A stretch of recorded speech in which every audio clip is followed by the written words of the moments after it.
when you started out, how did you go about outsourcing accounting or hiring contractors? How did you decide how they would get paid? Oh, great question. And I'd like to broaden this to share with everyone that this can work in any service industry, especially in most service industries, especially information industries. That's really where the answer that I'm prepared to give can apply to any of those industries. So when I first started out, I did all the work myself. And my first hire was someone that I knew for a very long time. And I knew exactly what I could count on her for. And we knew exactly why it would make sense to collaborate. And I knew that she cared about the things that I cared about, that we had common core values. We cared about the client's well-being. We cared about information security. And we cared about being people that could be counted on. And that means communication, that means keeping your time-bound promises. And we cared about accuracy. Those are some core values that we had in common. And we also had in common the value that nobody needs to micromanage anybody. I'm not saying that you have to have this in your relationship with the people that you engage or hire. I'm saying the fact that we had core values. We worked with overall deadlines. I didn't care whether she worked at 4 in the morning or 11 at night or 12 p.m. I really didn't care. And we were clear about that. We had that same value. That kind of flexibility was something that she appreciated.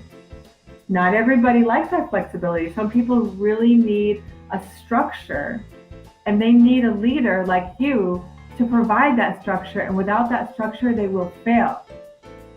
So it's really important. I'm so glad that resonates. It's really important that you have a meeting of the minds with the people whose services you engage or the people that you hire. Really focusing on those attitudes and habits, those core principles and values. And frankly, the skills and knowledge, if you're willing to train, if somebody has the right attitudes, habits, and base knowledge, training should be a snap. If you're not willing to train, that's fine too. Just again, have a meeting of the minds and make sure to have whatever you're paying out reflect the degree to which you're also training them or not training them, the degree to which they're able to work independently. So that was my first one. For the others, I'll tell you how we've been successful in finding people. I would say through 3 channels. 1, job postings. I am fortunate enough to have 8 amazing employees and at present 1 active contractor. And a lot of people have come to us because we posted a job posting in like Indeed, and we used ZipRecruiter for a while, and that was a fine platform. And so people would come to us, and every once in a while I do a web. I used to interview everybody one-on-one, but now we start with a webinar. And I did a webinar last Friday afternoon, and 22 people registered. Out of that, we might get 1 hire, and that's of the maybe 100 people who initially applied for the position.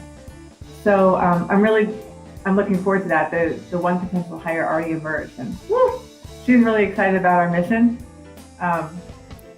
So I'm really excited about that. So job postings, another surprising source of leads for candidates has been publishing articles in CPA magazines. I had no idea that was going to end up having people call me and say, "Hey, can I come work for you?" But we've attracted really high value practitioners that way.